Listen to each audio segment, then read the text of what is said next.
1 Kings chapter 18. If we do not have a Bible, we have some in the back you absolutely can borrow.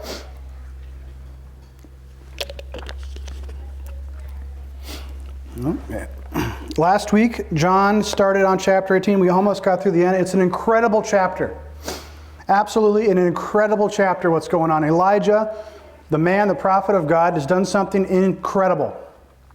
He has listened to God. He has gone to Obadiah, encountered him. He's gathered all of Israel, all of the prophets, the men of God, and has brought them to Mount Carmel, where he is challenging the prophets of Baal to a test of whose God is real.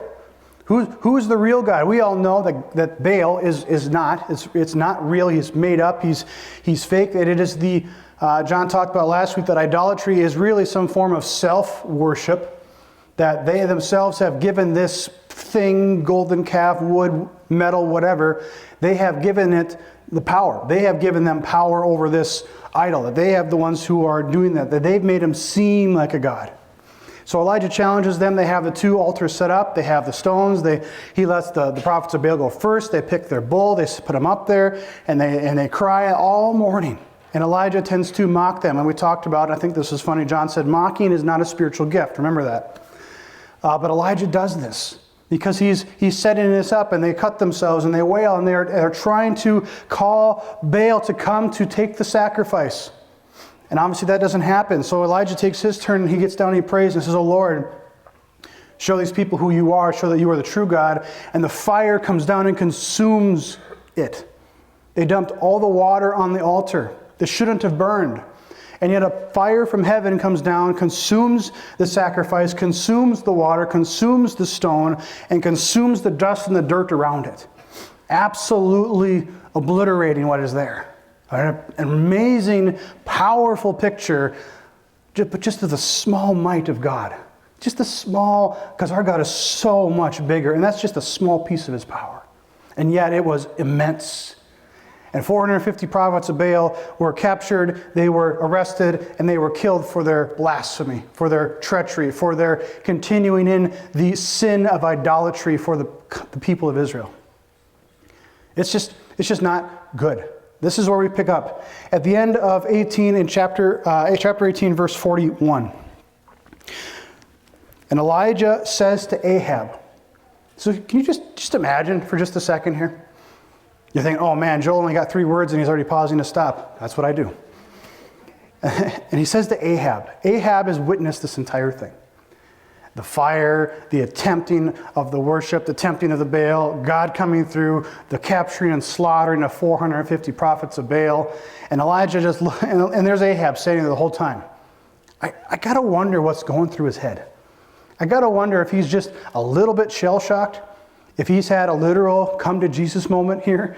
He's watching something, his whole idea of what he thought his religion was get completely destroyed in a moment.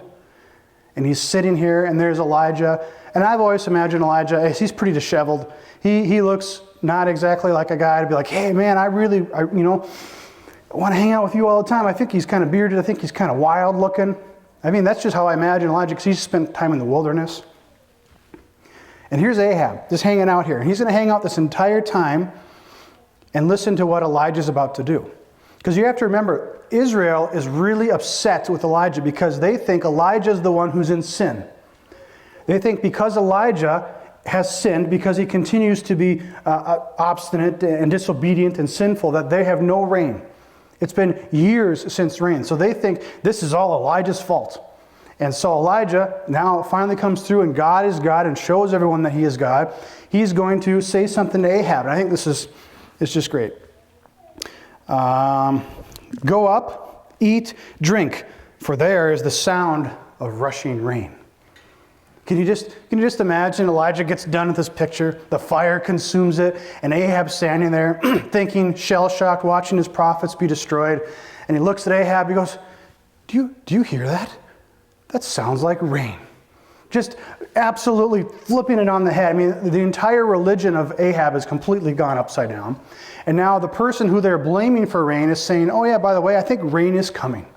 I can hear it coming. Here it is. You think I'm at fault? You think this is the reason because of my sin? It's because of your sin of idolatry that there's been no rain. God is proving that he is God on all fronts. So he says, go eat, go drink. And so that's what he did. He go up there, and Elijah went to the top of Mount Carmel, and he bowed himself down on the earth and put his face between his knees. So just imagine, I mean, if it were me and I had just done this whole picture of Baal and I had watched my God show up and do this amazing, impressive thing, I would probably be sitting there strutting around like, told you so. I told you, I've been telling you for years this is what it is. But Elijah says, but there is rain coming. And he goes up on top of the mountain and he doesn't do anything fancy, he doesn't do anything special, wave his arms. He gets on his knees and puts his face to the ground and he prays. What an awesome picture of humility for Elijah, but an awesome picture of God is the God who's doing this. He's the one that's teaching. He's the one that's worthy of worship. He's the one that's showing. He's the one that's in power. He has withheld the rain to show you, to teach you, to get at your hearts. Stop following idols. Stop pursuing the things of yourself. Stop pursuing the world. God is beckoning these people. And here we have Elijah face down, face to the earth, and he begins to pray. And he sends his servant up. He says, go up to the top of the mountain and look towards the sea. And so he sends his prophet up, and he comes back down, and he goes, what did you see? And he goes, nothing.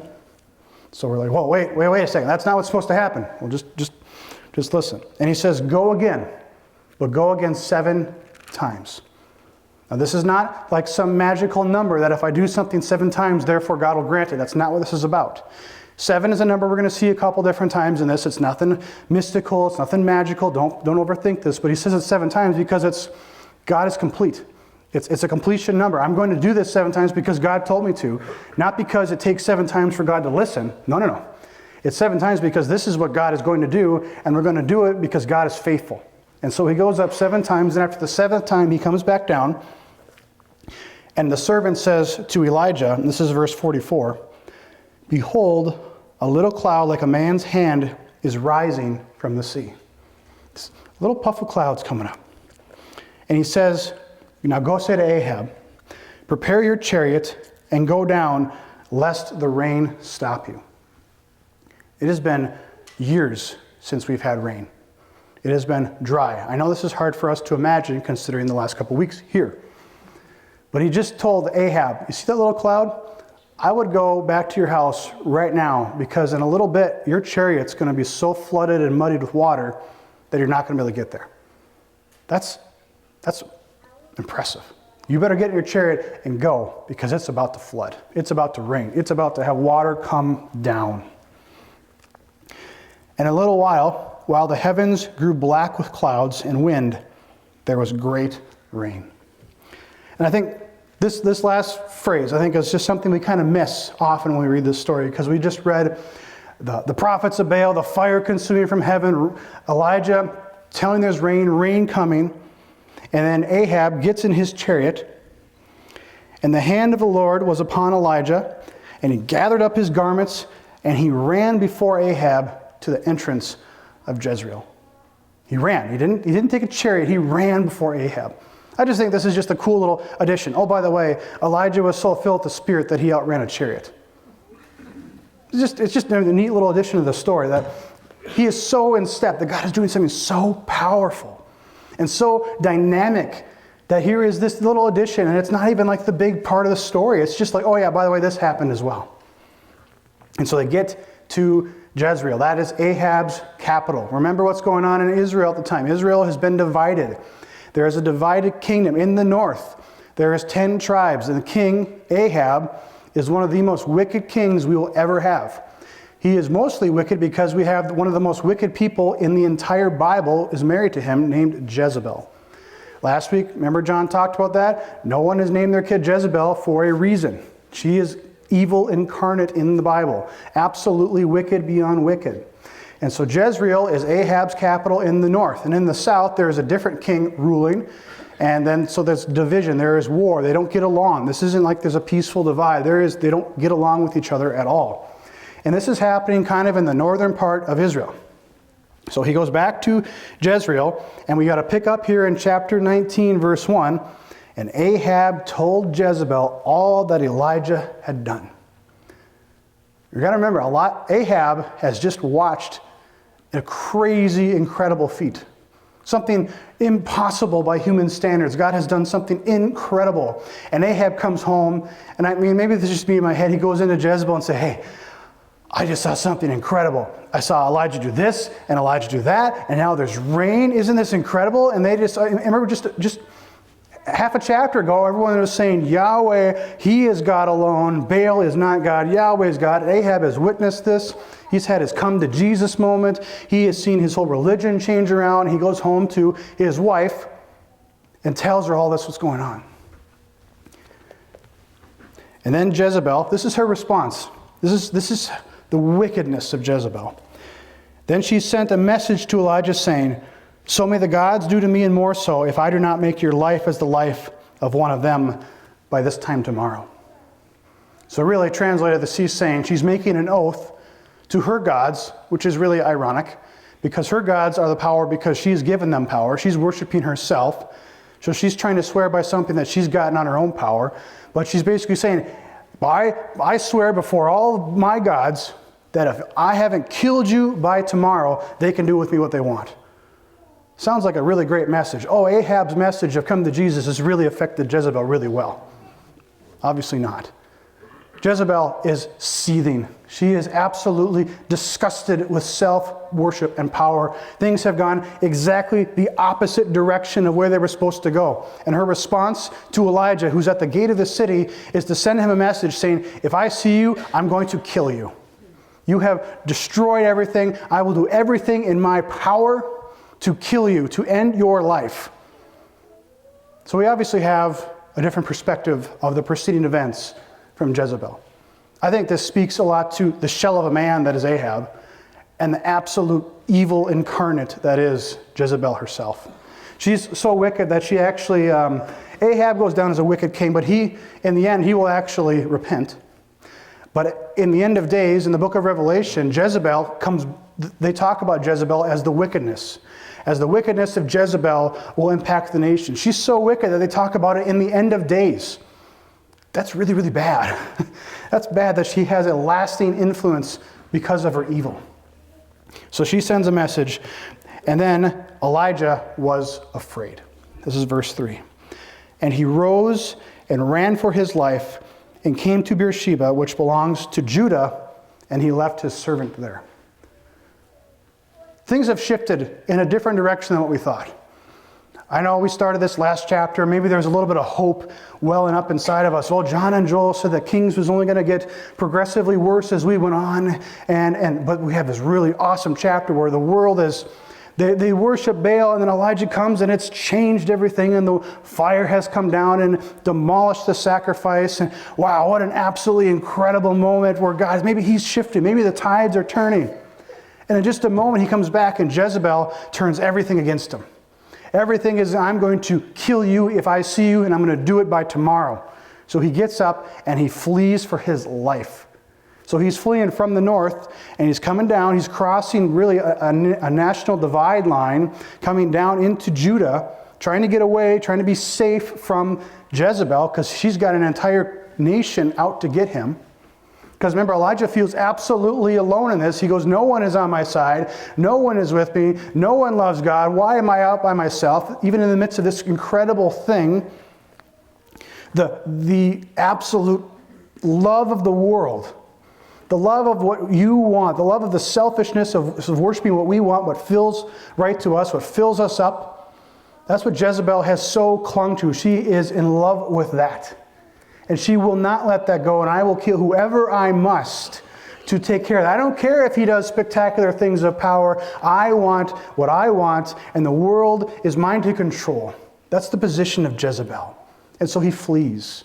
And he gets down to Judah, and he goes another day's journey into the wilderness to get away. And there he finally stops.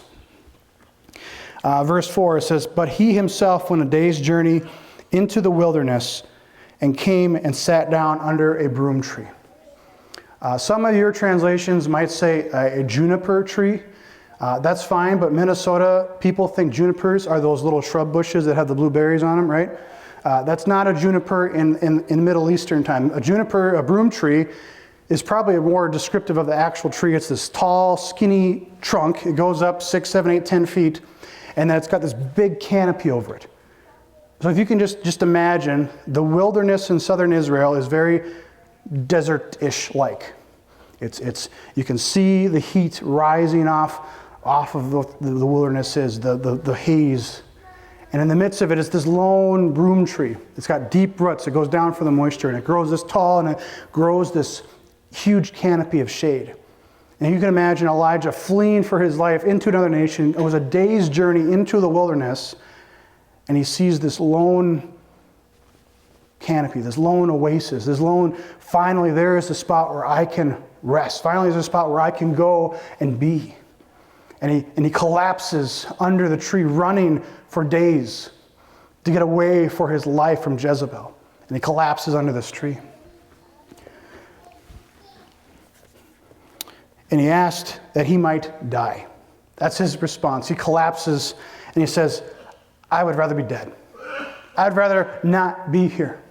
Obviously, he's torn because he runs from Jezebel. He doesn't want to die. But he gets to this point and he collapses under this tree in the midst of a desert of heat, of opposition, of utter isolation. Here is a beaten and exhausted and absolutely downtrodden Elijah, who has been standing up for the things of God, who has gone on behalf of God. And here he is, and he is exhausted. He is done. I just want to die. Let me go. What an honest statement. Isn't that incredible? I think it's an honest statement. Elijah, who has just seen something absolutely miraculous. Fire has come from heaven and consumed the altars. Yet here he is, 2, 3, 4 days later, underneath a tree, how many miles away from what just happened? I just want to die, God. I just want this to be over. I am exhausted. I am done. I am tired. I have been running. No one likes me. Everyone hates me. Why? And he doesn't doubt God. He's not angry at God. He's just done. He's just exhausted with life. I think this is a great honest thing. I think something as Christians we need to be more honest with ourselves, to just be upfront, just to God, I'm tired.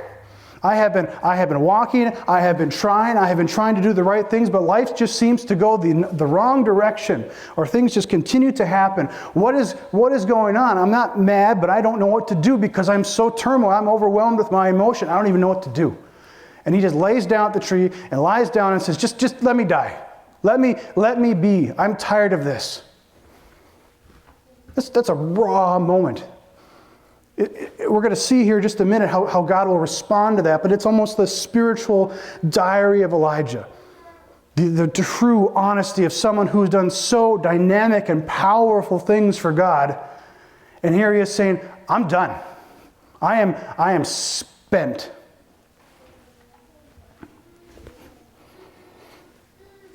And he lay down and he slept. A very good thing to do if you are tired. I know that sounds very ironic and obvious, but when we are emotionally, mentally, spiritually spent, there is very few things as theologically sound as taking a nap. And here's what happens. And behold, an angel touched him and said to him, arise and eat. And he looked and beheld, there was at his head a cake baked on hot stones and a jar of water. And he ate and drank, and he laid down again. And the angel of the Lord came again a second time and touched him and said, arise and eat, for the journey is too great for you. And he arose and ate and drank, and went in strength on that food for 40 days and 40 nights to the mountain of God. So here he is laying under this tree, pouring out his heart. I just want to die. I just want this to be over with. And he falls asleep. And can you imagine? Hey, and you look up, and there's an angel of the Lord. Would you be terrified? Would you be relieved? Would you be like, oh no, are you kidding me? I mean, I think this is the ministry, the intentionality of God. Because where he's going to go is he's leading him. He's continually, intentionally investing in him. He sends an angel with a cake and water. Hey, get up, eat, and drink. So he gets up and eats and drinks and falls asleep again. Second time, hey, get up and eat and drink, because you're going to need your strength, for the journey ahead is great. This will sustain you. This is not just because, did God not get the recipe right the first time? Was Elijah more hungry? Oh man, I didn't realize that you were that hungry. I would have sent double the cakes the first time. No, this is the intentionality. This is the investment. This is what the purposefulness of God, who knows his people, of Elijah, who's being honest, who's exhausted, who's trying to do the will of God. One commentator, I really like it, he associated this with the ending of John. So Peter, at the ending of John, is fishing, and Jesus has resurrected from the dead, and he calls Peter back to shore. So Peter, in the previous chapters, has denied Jesus 3 times. I don't know the man. I don't know him. I tell you, I don't know anything to do with him. Jesus is crucified. Okay, he's dead, but here he resurrects from the dead, and here's Peter fishing, and Jesus, and he calls to him, and he brings Peter over here, and he says, Peter, do you love me? Yes, Lord, I love you. Peter, do you love me? Yes, I love you. Peter, do you love me? You know all things. You know that I love you. Did Jesus not believe him the first 2 times? No, but it's the reassurance of Peter. Peter, you know that you love me. And here it is, the same thing, an angel coming down, bringing cake, saying, hey, take up and eat. Hey, take up and eat, because the journey you're about to go on is great. Elijah is reassured in that. It's not this, hey, I'll let you survive. It's no, I'm going to let you survive, but I'm going to take you on a journey. I'm going to take you to a spot. I'm going to reassure you. I'm going to challenge you. I'm going to support and sustain you. It's a lesson that I feel like I've learned in my life, unfortunately, probably too many times. When I've been in a similar boat where it's like, God, I'm just tired.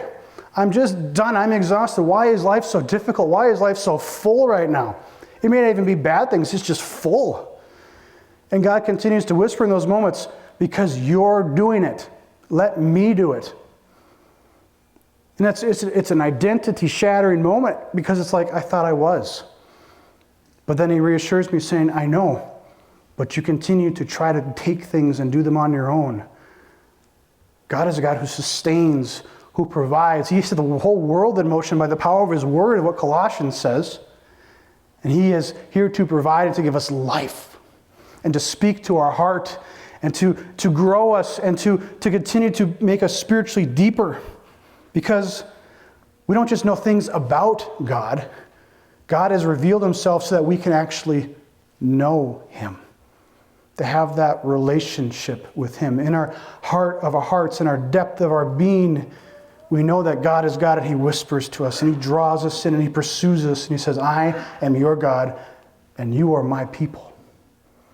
What a great reassurance to a world that is desperately in need of hope. 2 times, 2 times, here. So he goes and he goes on a 40-day journey to the mountain of God. It says Mount Horeb. We know this mountain by another name called Mount Sinai. It is a 334-mile journey from Mount Carmel to Mount Sinai. This is not I'm just going to go that mountain over there. No, this is 40 days of journeying. Can you imagine the heart, the contemplation that goes in the mind of Elijah as he walks, rides, whatever, to get to Mount Sinai? Continues through the wilderness, the rocky, hilly wilderness, sustained by 2 cakes and a couple jars of water from God. The thoughts he has, the wrestling he is, and he gets to the mountain of God. Verse 9, and there he came to a cave and he lodged in it. So you just imagine, this is the great mountain of Israel. This is the mountain of the legendary mountain in Israel's history. This is where Moses got the 10 Commandments. This is where God rested on the mountain when we came out of Egypt in the wilderness. This is the mountain of God. It is the pinnacle moment. If any physical thing has spiritual significance in the history of Israel, it's this. And he comes up there and he goes up the mountain, and I don't know how far he goes up, and he finds a cave, and behold, the word of the Lord came to him and said to him, and I love this phrase, what are you doing here? Elijah, who's been fed, sustained, takes his 40-day journey, climbs up the mountain, gets in a cave, and God goes, what are you doing here? What a question about who we are. What a question about our identity and the core of our being. What are you doing here? Why are you here? He's asking this question to get Elijah stirring, to get the raw emotion out of this. And Elijah, I think, gives a great honest answer. He says, I have been jealous for the Lord, the God of hosts. For people of Israel have forsaken your covenant, they've thrown down your altars, they've killed your prophet with the sword, and I, even I, only am left, and they seek my life to take it away. Because it's just me, God. I have done these things. I am trying to follow you, and it's just me. Do you not see? It's just me. They've killed all the other prophets. They've taken them away, and they're trying to kill me. I have been jealous for the Lord of hosts. Now, host means something totally different in today's world. If we think of a host, we think of a party where you come over and I'm hosting, and I make sure everyone's good and happy. Okay, the Lord of hosts in the Hebrew means the Lord of armies, the Lord of many. Remember in the Christmas story, and the heavenly host was there with them, glorifying God. This is the multitude of angels. Elijah's being like, hey, I wanted you to come with the armies, and I wanted you to wipe them from the face of the earth. I wanted you to continue to do what you did on Mount Carmel. I wanted you to take it and go through the rest of it all. Why don't you just continue to take out Jezebel and Ahab and everyone else who's wicked? That's what I wanted, God. You want to know why I'm here? Because I'm frustrated. Because this is not what I wanted. I wanted you to do this. I've been following and you're doing something else. I wanted you to be the Lord of the hosts. Where are you with your angels? Where are you with what this is going on? You've got the power. You've got the ability. What are you doing here? And I love God's response. Elijah, frustrated. And the Lord responds with, go out and stand on the mountain before the Lord. He doesn't respond to anything Elijah says, but he's about to do something. Do something really incredible. Go stand at the mountain, go out to the mouth of the cave, and just wait for me. And behold, the Lord passed by, and a great strong wind tore the mountain and broke it in pieces, and the rocks before the Lord. But the Lord was not in the wind. And after the wind, an earthquake, but the Lord was not in the earthquake. And after the earthquake, a fire, but the Lord was not in the fire. And after the fire, the sound of a low whisper. And when Elijah heard it, he wrapped his face in his cloak and went out and stood at the entrance of the cave.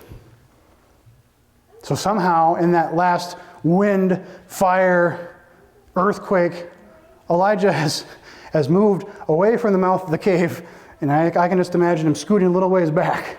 Because there's the great wind, and it tears pieces of the side of the mountain. This isn't even the wind that we've seen around here. This is a wind that tears mountains apart. Earthquakes that shake, and literal ground that they're upon, and fire. He just witnessed fire consuming the altar. And here it is, but God was not in those things. Does that mean that God is not in control of those things? No. Does that mean that God does not manifest himself in creation in powerful ways? No, absolutely he does. But in this moment, there was wind and earthquake and fire, and then there was a low, gentle whisper. And so he grabs his cloak, and he covers his face, and he goes out to the mouth of the cave. He's not covering his face because of the dust. It's not because, oh man, it's really sunny outside. No, this is the mountain of God.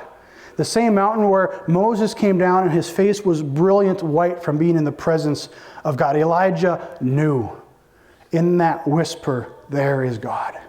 And so he covers his face, knowing that when he goes out, he's going to encounter God. His God, the God he knows, the God who has revealed himself, the God who is in control. There he knows, he covers his face.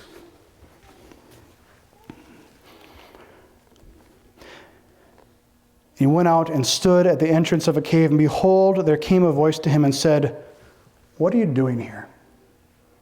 Same question, same idea. Cakes twice. Do you love me? Do you love me? Do you love me? What are you doing here? What are you doing here? And in the midst of this, God is showing himself. It's not this, it's not that. It's not the earthquake. It's not the might. It's not the power. It's not the earth rattling majesty that is God. But it's the whisper to the very heart of Elijah saying, what are you doing? what are you doing here? Here am I, the God who has called you, who has gifted you, who has made a way, who has paved this. He knows God, and here he is right here revealing himself in the gentle whisper to the very core. Could he have appeared and terrified the absolute tar out of Elijah? Yes. But he whispers. He whispers to him, what are you doing? Who are you? Who are you? You're mine. And what a challenge to the identity. Where do you believe you really are? Who do you really think you are? Because you're trying to do this on your own. You're trying to do this by your power. And here is God saying, I am the God. I'm the one who made this. I'm the one who put rulers in place. I'm the one who sustains, controls, who gifts, who does these things. I am this God, and I am whispering to you in your very heart, because that's what Elijah needed. He needed someone to just be gentle in that moment, because it's a God who is intentional. A God who seeks us. A God who doesn't want to fear us into submission, but a God who wants to show us and love us and pursue us till we understand that our hearts have been captured by him. And we can't help but love. We can't help but worship. We can't help but turn our attention to the God who is able to do the unbelievable, who's able to do the majestic, who's able to do the power, but who whispers to our hearts. I can't help but think of a verse in Matthew where it talks about the heart of Jesus. I mean, we believe in Trinity, so this is 3 in 1, God, Jesus, they're the same. And they say, the heart of Jesus is gentle and lowly. Gentle and lowly. That's what a picture. Gentle of lowly of heart. How he reaches, how he is intentional, how he's driving after the heart of people. Elijah, who is spent, who's done. I don't know what to do. And here he is encountering God on the mountain of God and the incredibleness, and God gentle and lowly, but yet in all awesome and power and might, whispers to the heart of Elijah. What assurance. What a challenge. What great comfort. And Elijah goes on his spiel. I've been jealous for this. I've been doing this. And God just says, go. And he sends Elijah out. He sends him back. He has restored him. He has shown him who he is. He has whispered to his heart. He has been intentional. Now he says, go. What an example of a man who doesn't just know things about God, who doesn't just know statistics and facts and all the analytics about God. And I can tell you all the great theology, and I can tell you things about God and all his names. Elijah knew him. He had the relationship with God, and God comes to him and whispers to his heart and captures him. What a fantastic relationship. And we have that access. As Christians, we can encounter and love and speak to God, because that's what kind of relationship he desires in his people. He has revealed himself so that he can be known, so that we can know him. Not know things about him. We can know him. And he sends them out. He sends them out. It fits really well with, so one of my favorite books that I try to read every couple of years is called Knowing God by J.I. Packer. And he has 3 things in there that he uses 3 things that describe a relationship that you can see in people, that describe a relationship with God. That when you look at them, these 3 things stand out, that I know that they have that depth, that they, in their heart of hearts, they love God, that they know God. They don't just know things about him, that they've had those whisper conversations, but yet are in awe of the earthquake and the fire. They had that relationship. The first one is that they have great energy for God. We see this in Elijah. He has great energy for God.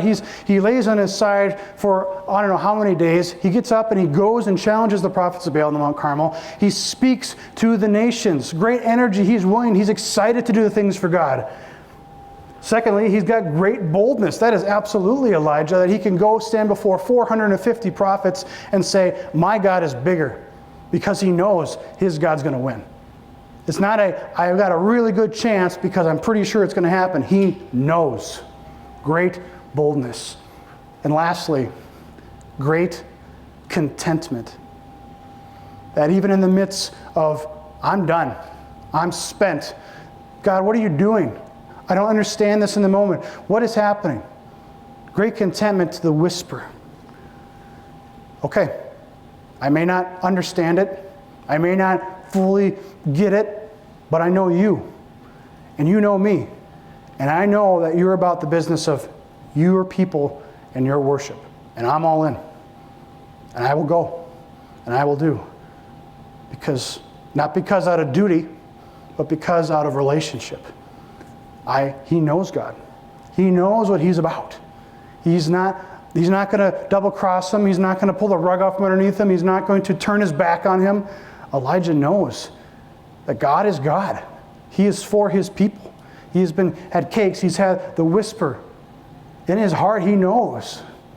And he's content because he knows that God is love and he loves him. And our response is to go and to follow and to love him as well. Job has a passage. One of his friends, quote unquote friends, has challenged him on what he believes about God. And Job responds in the midst of absolute decimation. He says, the pillars of heaven tremble and are astounded at his rebuke. He's talking about God. By his power he stilled the seas. Sounds a little bit like the Jesus we know too. By his understanding he shattered Rahab. By his wind the heavens were made fair. By his hand pierced the fleeing serpent. Behold, these are about the outskirts of his ways. These are just the outskirts. This is just the fringe. This is just the edge of the power of God. And how small a whisper do we hear of him?